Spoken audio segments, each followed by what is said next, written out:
Hi, this is Bob James, American jazz pianist, and you are joining me on Jazz Across the Pond with Jazz Cat and Mr. G.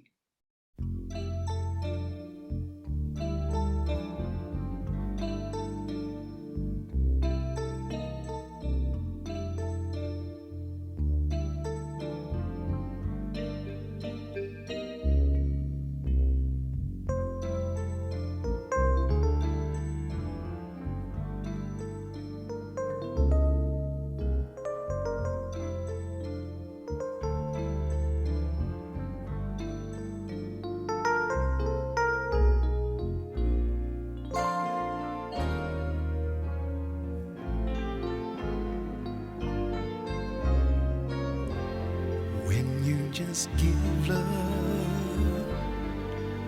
and never get love, you'd better let love depart. I know it's so, and still I know I can't get you out of my heart. You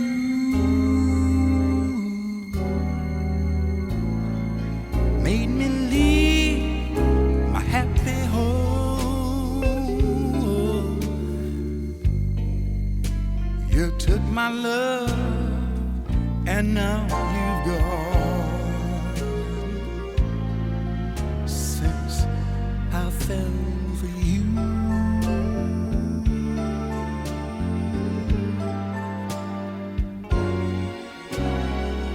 my life has been such misery and pain.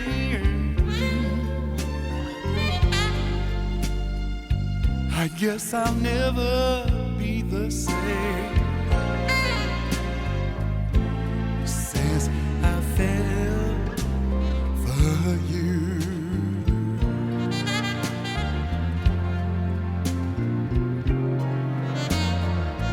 Well, it's too bad, and it's too sad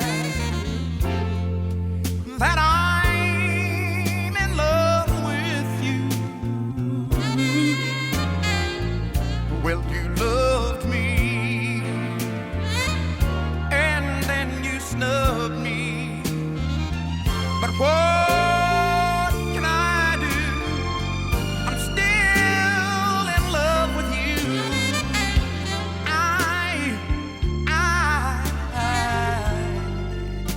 guess I'll never see the light. I get these blues most every night since I fell for you.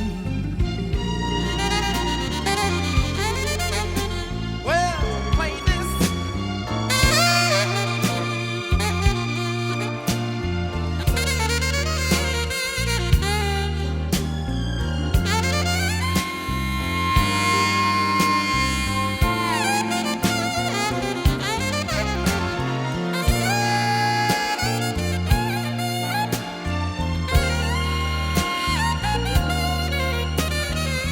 But what can I do? I'm still in love with you.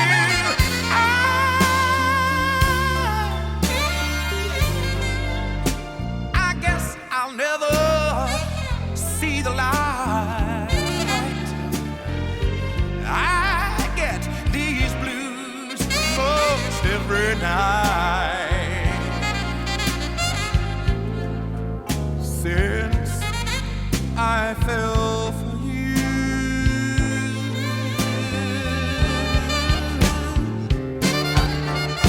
First you loved me, and then you snubbed me.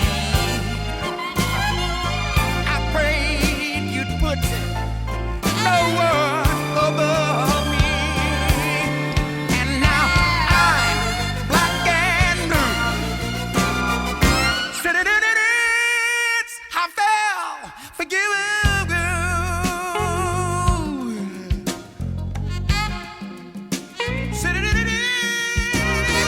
help you.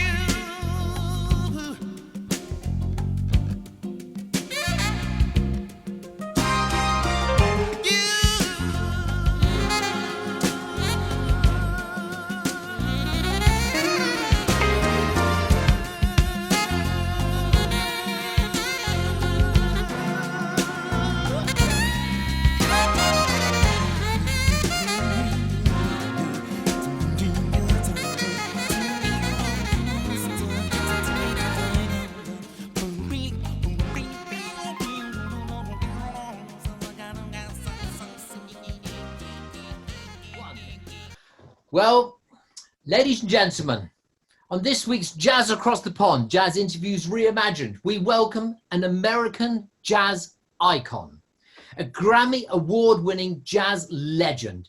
If our guest was English, the Queen of England would have actually made him, inducted him under the New Year's honours list and made him a Knight of the Realm.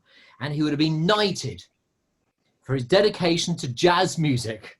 So ladies and gentlemen, would you please be upstanding and welcome Sir Bob James, ladies and gentlemen.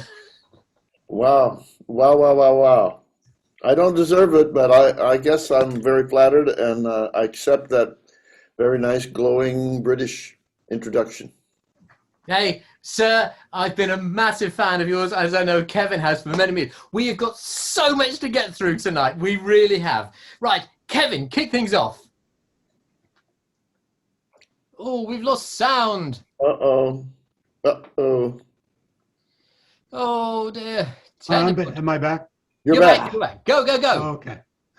Okay. Well, I believe we actually started the show off with Since I Fell for You, which of course is the Grammy Award-winning album that picked up the Best Jazz Fusion Performance and Vocal Instrumental from Double Vision back in 1986. So Bob, thank you for taking time out from your Double Vision revisited performance in San Francisco with David Sanborn and Marcus Miller. As I said, Double Vision is one of my favorite projects, which picked up, as I said, the 1986 Grammy Award for Best Jazz Fusion Performance. I believe you gents opened last night. You've got another performance tonight, and then your Bob James Trio performs at the Jazz Alley in Seattle on the 18th and 19th. You've got a couple of dates at the Dakota Jazz Club in Minneapolis on the 21st and 22nd, before settling in for a 7-night stay at the Blue Note in New York City to close out the month. So to say that you're busy would be an understatement, and we appreciate having you on the show today. Thanks so Roger? much, Kevin. To say that I'm very happy to be performing again, especially like a week's engagement in New York, is an understatement also, because we've all been through this crazy time with the pandemic, and it certainly affected the music business and me. And even now, we're not over yet. There's a lot of kind of anxiety, so we were happy to see people in the audience, even masked, so we couldn't see whether they were smiling or frowning. No mistakes, but nonetheless, yes, very happy to be doing it. And a nice coincidence that you played Since I Fell for You, because this performance last night with David Sanborn and Marcus Miller was a kind of revisiting of that Double Vision album, and we played all the music from the album, including Since I Fell for You, which sadly Al Jarreau was not able to be with us, but the really, really great singer Larry Braggs, who had been lead singer with Tower of Power for quite a while, and he's also lead singer with the Temptations. He's just awesome, very respectful, but kind of made the song his own also, and it brought back a lot of sentiment of one of the only times I actually had the opportunity to work with Al Jarreau during that session. Yeah, very sadly missed Al Jarreau. So, Sir Bob James is what I'm going to refer to you as. Sir Bob James. I like it. It's got the ring little tone to it, doesn't it? It does. It He does. was born on Christmas Day. Now, Christmas Day, so I was born on the 22nd of December, so I'm a fellow Capricorn, although we may have a few years apart from each other in that. But we interviewed Alpha Rene recently, and she was a Christmas Day baby as well, from Texas and that. So a fellow Capricorn. You were born in Missouri, United States of America, and you started playing piano at the tender age of 4. I think you're going to get the gauntlet. You're going to get the record on that. Your first piano teacher, Sister Mary Elizabeth, discovered that you had perfect pitch. So, Bob, would you please tell our followers more about your childhood and your introduction to the piano? It sounds like you know more about my childhood than I remember. Just keep going, and you'll refresh my memory.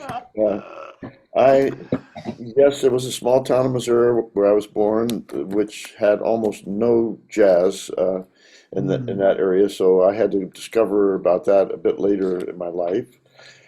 My mother was a big music buff, and she had fallen in love with my father, who was a small town lawyer in Missouri, and she lived in New Orleans when they met. And so she was accustomed to having a bit more European culture in her life, and frustrated when my father made her move away from New Orleans to this small town where she perceived that there was not much culture. So I think she hoped that I would bring that back if she could encourage me to have some music studies, and she encouraged me very much to take piano lessons, which I didn't particularly like at the time. I didn't like practicing the basics. And years later, I kind of discovered that was not just a temporary thing, it was a lifetime thing of rebelling against discipline. Jazz represented not having to play it the way somebody else told you to play it. You could play it the way you felt like it just at that moment. That was kind of a big deal to me at the time, and it still is. It's stuck with me many years. Well, I can identify with that. I was classically trained in clarinet and bassoon, and was offered 2 full music scholarships, but I decided that I would never be good enough to play symphonic music, and quite truthfully, it didn't allow me to have the freedom that I would have wanted to have as well. So I completely identify with that. Well, Bob, we figured you had to play piano sometime, right? But I was a little surprised to find out that you also played trumpet and the timpani, and also and a little bit percussion. But more importantly, from 1950 to 1956, at ages 11 to 17, you competed in the Missouri State Fair piano competitions, where you became a crowd favorite and drew some serious acclaim. You went on to attend the University of Michigan, but during your second year, you transferred to the prestigious Berklee College of Music in Boston, Massachusetts. Now, before I ask my first question, Roger and I interviewed Bob Mintzer at the end of November, and Bob mentioned the legendary drummer Peter Erskine, who we actually interview next week, has been a lifelong influence since their meeting back in their school days. So, Bob, my question to you, while at Berklee, did you have a professor or a classmate who was a major influence, or was your time at Berklee the driving force to take your music to an even higher level? I think I can make a relatively short answer. First of all, I'm a big fan of both Bob Mintzer and drummer Peter Erskine. I don't think I've ever actually played with Bob Mintzer, but Peter Erskine and I know each other reasonably well, and he actually either taught or had some influence at the National Music Camp Interlochen, which is very close to where I live. Yes. So we had something in common there. And a few years ago, he and I both played with Eddie Daniels for a short tour, and I got a chance to reacquaint myself with Peter. So I'm definitely a fan. For better or for worse, my stay at Berklee in Boston was very short. I only lasted 1 semester, actually. Wow. Because I had started off at the University of Michigan in Ann Arbor, and there was not much of a jazz department. In fact, there was almost no jazz department in Michigan, and that's what motivated me to go to Boston. But at that time, Berkeley was not anything like what it has become more recently. And Right. the prestige of Berkeley has continued to rise, and it's kind of completely different school, which has led my granddaughter, Ava, to go there. She's now a sophomore at Berkeley, and so I still have a lot of sentiment about that school. In my case, however, I felt that I wanted a kind of broader education, which my parents had been talking about anyway, but at first, I didn't know what they were talking about. And I ended up, after the short time at Berkeley, asking my parents if I could go back to Michigan so that I could get more of a classical education. And then I ended up majoring in composition and got a more classical type of education. Right. But you asked if there was anybody that influenced me, and I did have a roommate at Berkeley that I became really good friends with, and he was a baritone saxophone player named Nick Brignola. And at that time, Nick was I don't know about a protege of Serge Shaloff and some of the previous baritone saxophone players, but Nick was one of what I think became known at some point up in upstate New York as one of the upstate burners. And there were mostly tenor players that could play really fast with this machine gun type technique that I was not accustomed to at the time. But Nick was a wild man on the baritone sax, and I loved him for that. And he ended up inviting me to come out to upstate New York, to the town of Troy, where there was a jazz club there that Nick was a kind of a fixture in this club. And I learned so much about playing bebop and trying to keep up with those wild saxophone players that were always wanting to kick off ridiculously fast tempos. And big education there. And I have great memories of Nick Brignola. Excellent. Right. Well, whilst you're in college in Michigan, let's see if our researchers have done their homework.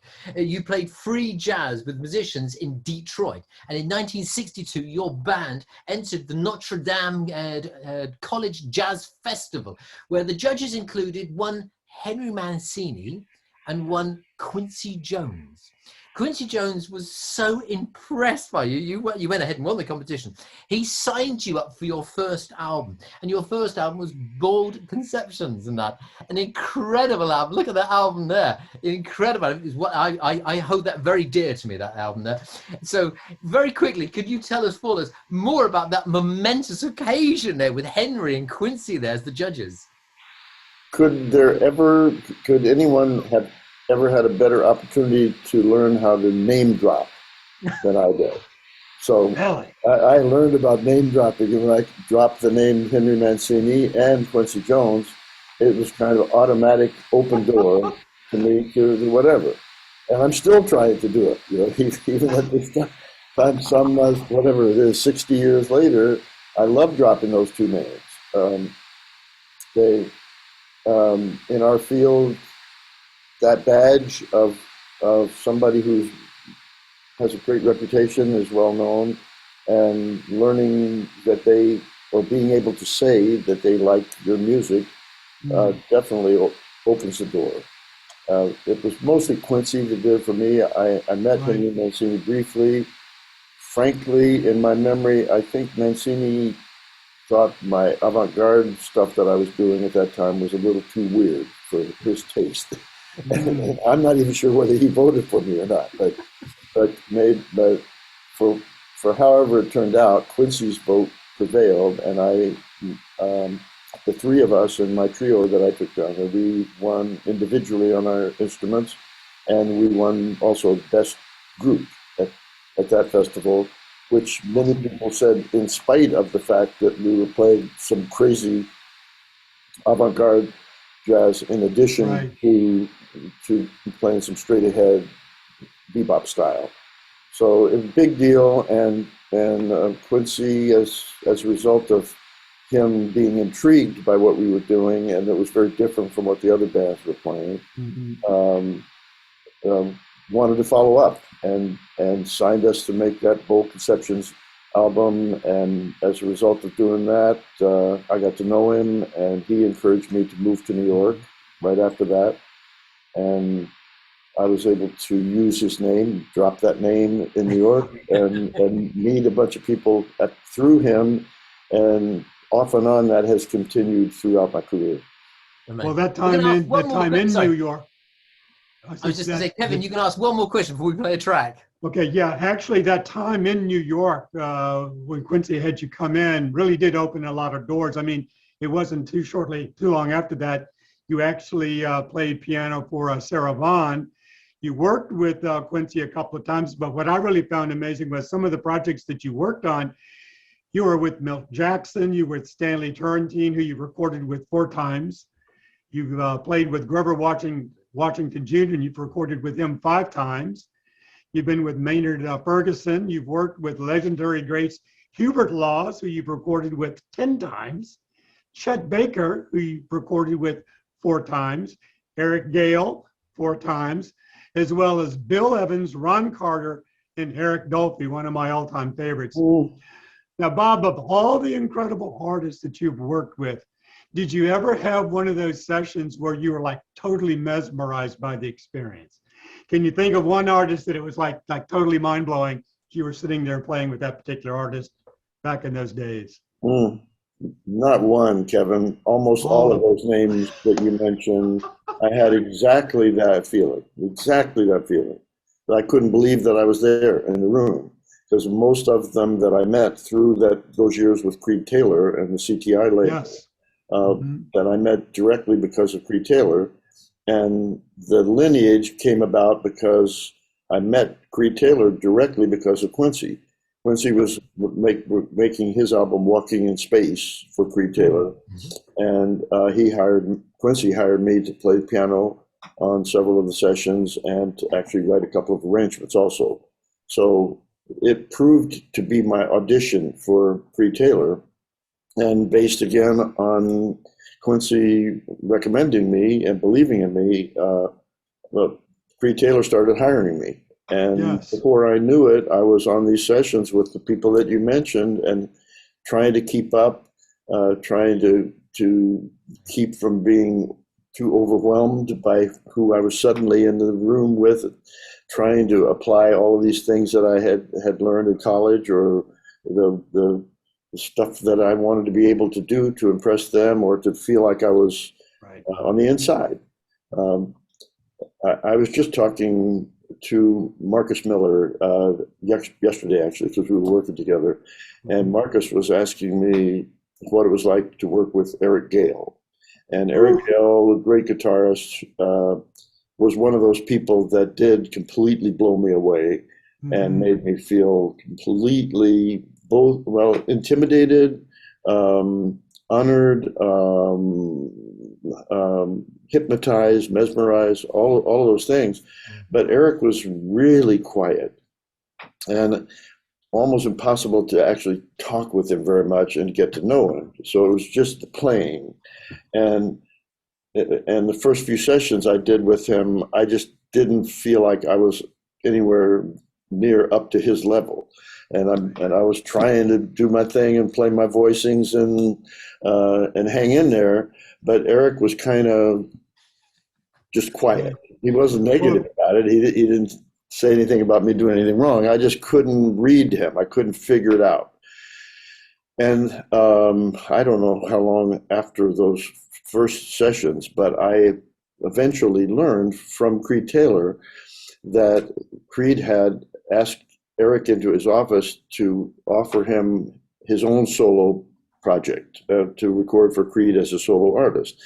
And when he did, Eric said back to Creed Taylor, "Yes, I would like to do it, but I insist that I want Bob on piano and arranging for me." And I completely freaked out. I couldn't believe it, because he had never said anything directly to me, but learning behind the scenes that he approved of what I was doing that much, it actually changed my life as much as anybody that I can remember having that awareness that, I don't know, that I was on the team, that I could hang and affirm my life choice that I had made. So that was Ginseng Woman and multiplication.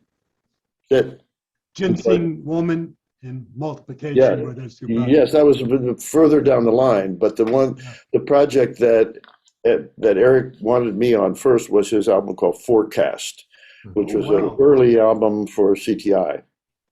Okay, what we're going to do now, I'm consciously aware of time, and we're running out of time, and there's so much we want to get through. We're going to very, very quickly take a quick break now, and because there's a few people on the moon that have never heard of you, so we're going to play a track now, just so they're aware of who you are. Ladies and gentlemen, we are listening Sir Bob James. We're watching him here, and we're going to play it's a footage of you playing of Topside from your 2018 album Espresso. Stay with us, Mr. G. Sir Bob James, we'll be back with you momentarily. We're going to carry on this great interview. Stay with us.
Welcome back to Jazz Across the Pond, Jazz Interviews Reimagined with the Jazz Cat and Mr. G.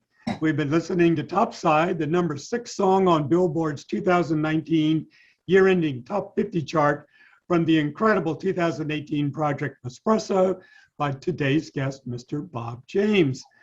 Now, Bob, before we took a break, you were talking about the influence of Creed Taylor, which again, outstanding producer and obviously the founder of CTI Records, and about him inviting you to record a project with him. It's interesting because your 1974 project won. I actually heard during my junior year at the College of William and Mary, and on that album there was a song called "I Feel Like Making Love," which had been previously recorded by Roberta Flack. Now, is it correct that you were hired to play piano on that track for Roberta, and then 2 weeks later you recorded your version on your project using some of the same musicians? Is that correct? That's absolutely correct. Almost all the same musicians, and it was not a coincidence. I had gone into Creed Taylor's office to discuss what I might do for a solo project, which Creed had offered me after working with him a lot as an arranger and a sideman for other albums. And I told Creed about this session that I'd been hired to play on for Roberta Flack. And sometimes when you play a session where you didn't choose the material, you don't know anything about it until you get into the studio, something comes up on your music stand that you have to play, and suddenly you become aware that you may be involved in a very memorable recording. And of course, I already knew that Roberta Flack was a great artist. Oh, yeah. But I saw this song "Feel Like Making Love" come up on my music stand, and wow, I knew it had to be a hit. It was just a great song. Gene McDaniels was the producer of that session, and it was his song. And Roberta was sounding great.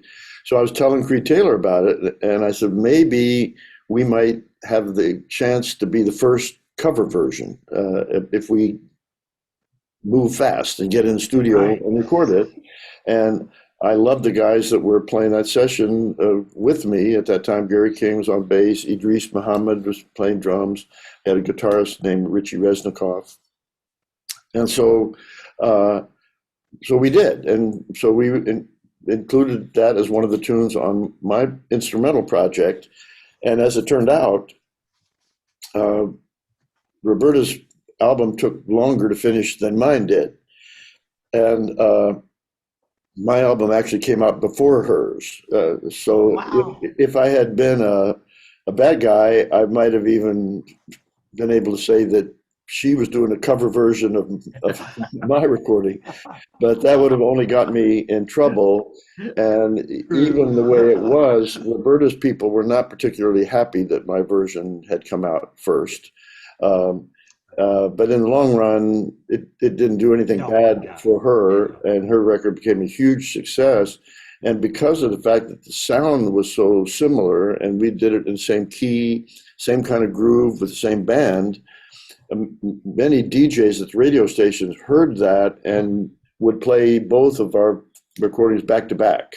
So I piggybacked on Roberta's record a lot, and it was a major help to me to launch my solo career at CTI. Wow, it was incredible.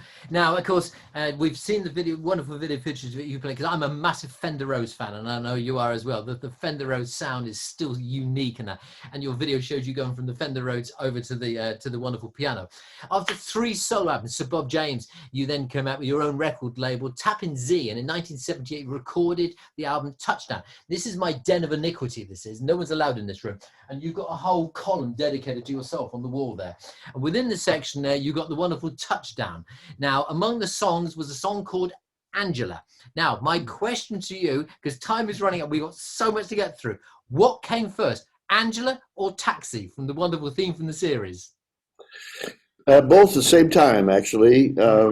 Angela was one of the characters in one of the first, maybe the first episode of the Taxi series.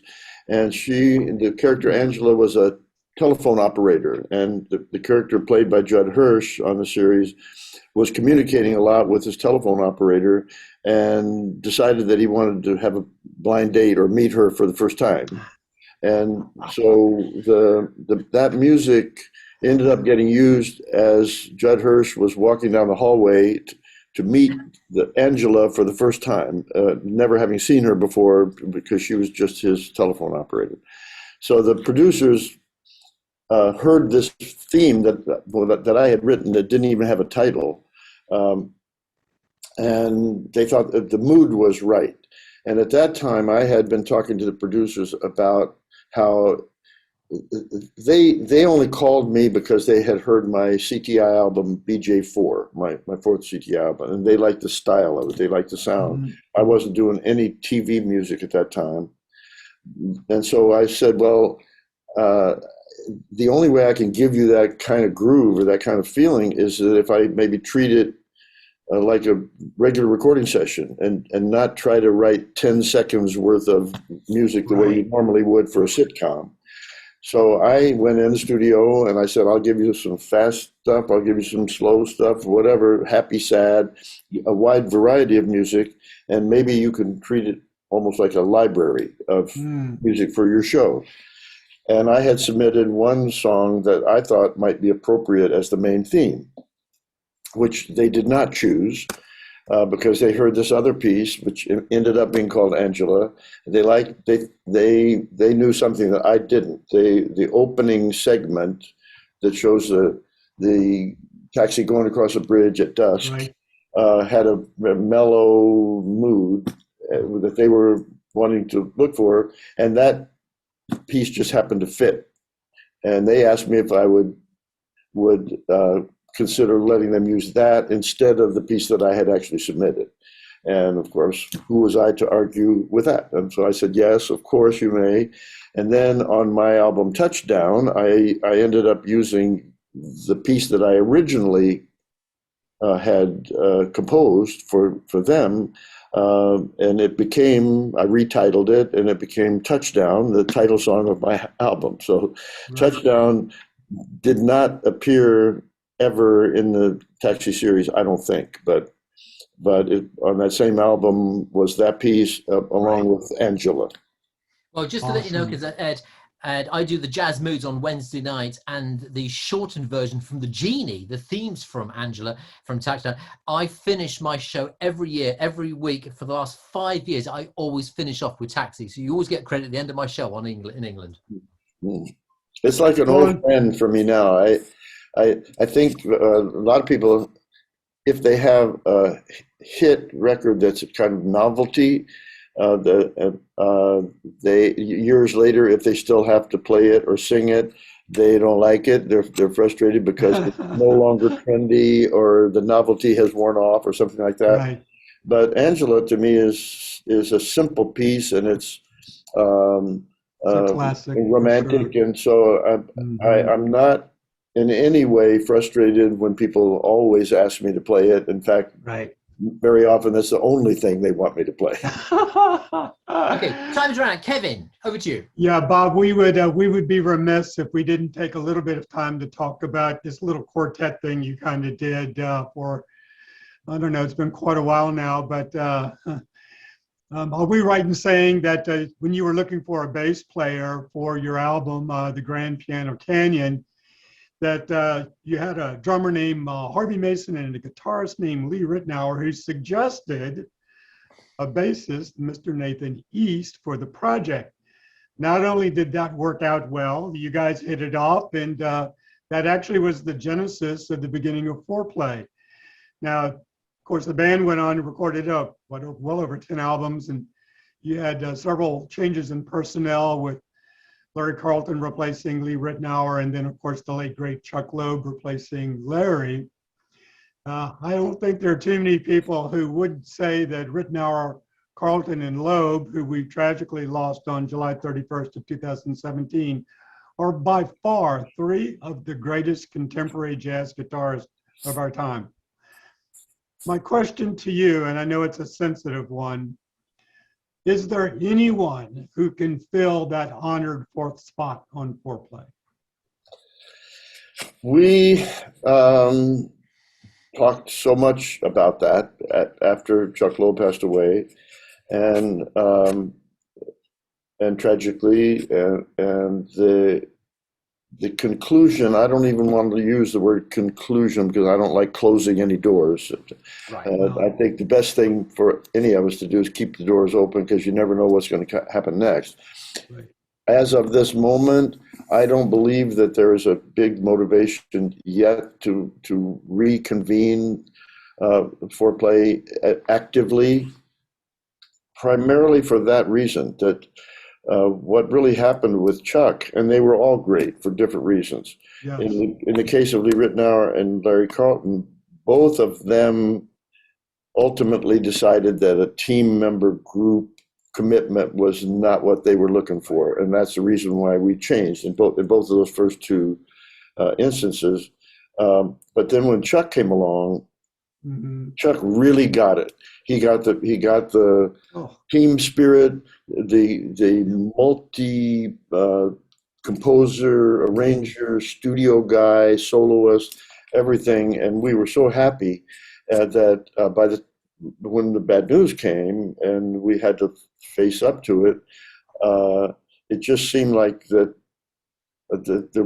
it may be time for us to say, that's it, and remain friends. And we have done a few things where we've gone out on tour with Kirk Whalum playing as the fourth member. We love Kirk. He's an awesome talent. The sound doesn't, thank you, sound doesn't quite fit the concept of the piano, bass, drums, guitar, instrumentation thing. So it's a wonderful memory. And for me, again, just that opportunity of having to support and collaborate with three different major guitar players was a big, great challenge and many great memories. Right. The time is really, the curtain is already, I can see it in the sun on my peripheral vision. I can see the curtain coming down very, very quickly. You've come up with some amazing duet albums. I mean, you won a Grammy Award with the wonderful One-to-One with Earl Clue. There's another two on there. Kirk Wakeman, one of my favorites was from a couple of years ago with Tool Buona. I mean, On Vacation. Brilliant album. But I know that you did a fabulous track, and literally, this is going to have to be a very, very quick answer on this one here. You did Keiko Matsui. She was a former guest on the show a few weeks ago. Lovely, Keiko Matsui. But you also you read a Taxi again with Justin Lee Schultz, a young 13-year-old, on his album Groove Kid. Now, you must have, and there's a wonderful video of you playing, him sat beside you and that. I mean, that must have been incredible to see a youngster like that playing alongside yourself, sir. Yeah, you can imagine. The first time that I met him, he came up to my home studio up in Michigan, and I think he was 9 years old at that time. And already I couldn't keep up with him. He would sit down at the piano. We would either do four hands duets at the same piano, but I also had two pianos in my studio, so we did some two piano stuff too. And I kept trying to stump him. I kept trying to see if I could do something that he couldn't keep up with.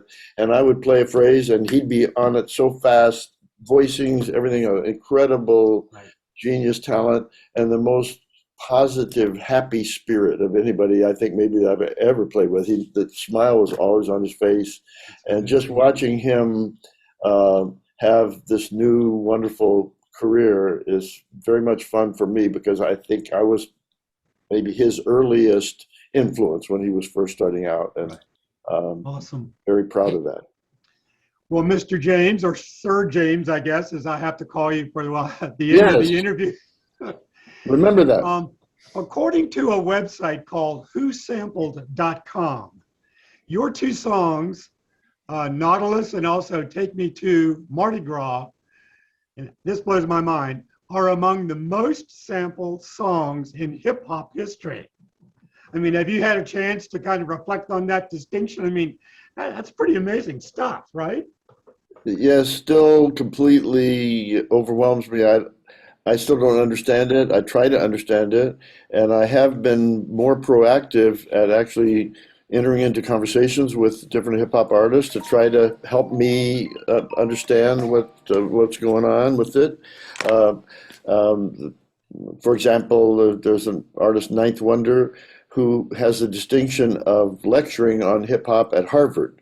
And so in his case, it was great talking with him, but I'm not sure that I got any clear insight into why my music has persevered or has been used so many times. There was something going on in the 1970s. The rhythm of jazz was shifting from swing into a kind of rock influenced, less obvious shuffly swing feeling and more with rock influence. And then the bass and the guitar influence in the music, the electric aspect of it changed, and of course the introduction of the Fender Rhodes piano replacing the acoustic piano. Those sounds all were changing in the 1970s.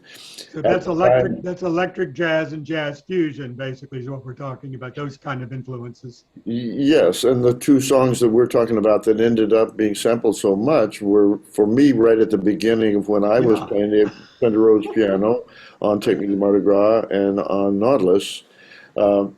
But still, it's always seemed to me like it was so random that what they could choose, because the rap itself and what was going on with that wasn't really directly related to the music in any kind of way that I could understand.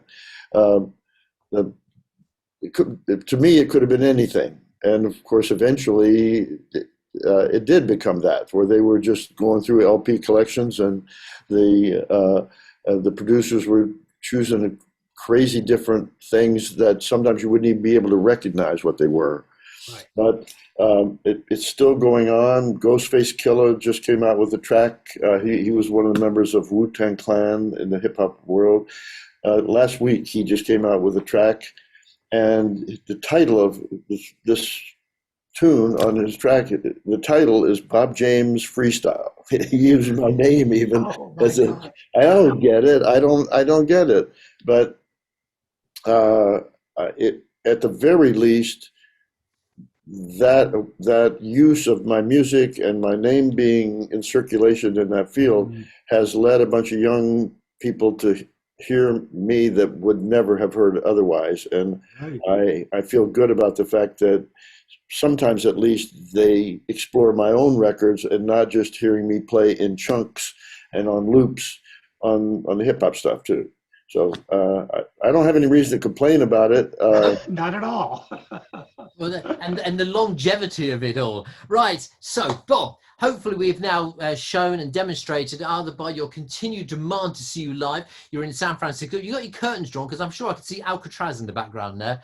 You're in the penthouse in San Francisco, ready for a new show tonight. So, an amazing stuff. An amazing legacy. Your fans around the world. I mean, I know they're going to be watching this one just to see you and have and hear you talk and that.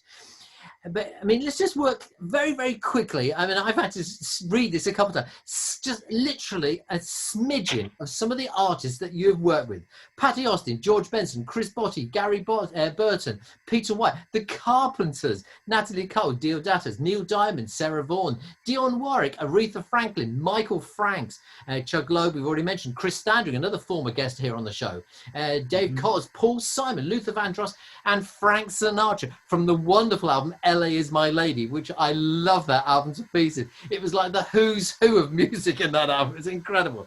So that was just to mention a few. The list could have gone on and on. When I first started the show, I called you Sir Bob James, and I think that is appropriately titled. You are Sir Bob James, because your credentials, your musical list is just fabulous. And to find that you've very graciously taken time out before you go on stage again tonight with Marcus Millers and David Sanborn to come and join us here on Jazz Across the Pond, we are indebted to yourself, sir. Sir Roger, thank you very much for going through that list. That list is too long.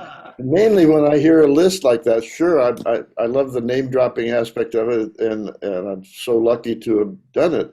But mainly what I think about is that the best way to have a list like that is to get old. You know, if you hang in there long enough and the list just keeps going. You know, if I had dropped out, then the list would have been shorter. But but I'm still hanging in there, and I have my health, and I love what I do. I love the process of it.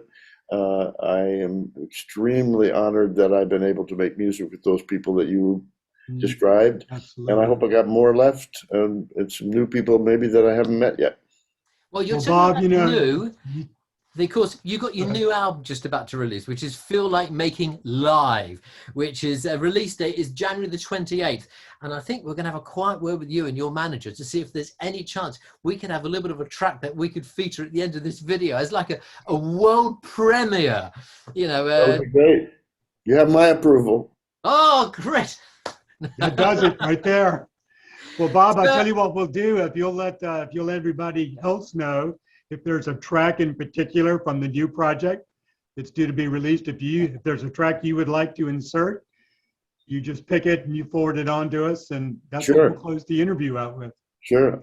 Immediately, I think about Topside, which you had mentioned at some point, and it was co-written by my manager, Sonny Abelardo. And believe it or not, it's also That's my Sonny. ringtone. Topside is my ringtone on my phone, and I'm getting a call from Sonny right now. Yeah, okay, I can hear him. Oh, yeah, he's busy. He wants to talk to you. So I think it was fate that we would choose Topside as being the track from Feel Like Making Live. But have you also, Wow. you've done a cover of the Elton John Rocket Man on there as well, haven't you? I do, yeah, and I can't remember exactly why that I chose that song. I love Elton John, and Ashley Whitfield, who's the president of Evolution Records, that released or is releasing this new project, asked me if he wanted me to play live versions of my previous Espresso album, so that he could capture it in video. But during the course of us being in the studio, he said, come up with some other stuff that you've never recorded before so that we can have a variety of stuff. And for whatever reason, the song Rocket Man came to me to pay a little bit of tribute to Elton John. Well, your manager has been ringing you constantly. I dare say your stretch limo is waiting outside your lovely hotel to take you to your show tonight. We would love to be there. Look, there it is. There's San There's a Francisco penthouse. in the background. Bob, thank you, Sir Bob, I should say. Thank you so much Thank for you, taking Roger. time to join us, sir. And to Kevin, thank you too. You're welcome. Kevin, last thing from you. Oh, just Bob, I've been in awe. Like I said, I've been listening to you since 1974. You may be 80 plus. I'm almost 70, and Roger is like half our age. Mm. So, but anyway, my hat's off. If I had a hat on, to be off to you. You keep doing what you're doing, and you're an inspiration for all of us. Thank you for joining us today. Thanks to both of you for making me feel good about what I do, and I hope I can deserve half of the nice things that you've been saying about it. Oh, you do. Notice it. Ladies and gentlemen, you've been watching the wonderful Sir Bob James on Jazz Across the Pond. It's Jazz Interviews Reimagined. Thank you so much. Stay safe. Stay really good in this crazy, crazy world. And if you get a chance to see Bob James live in concert, book a ticket, because I know Kevin and myself are going to. Take care. Look after yourself, and bye-bye.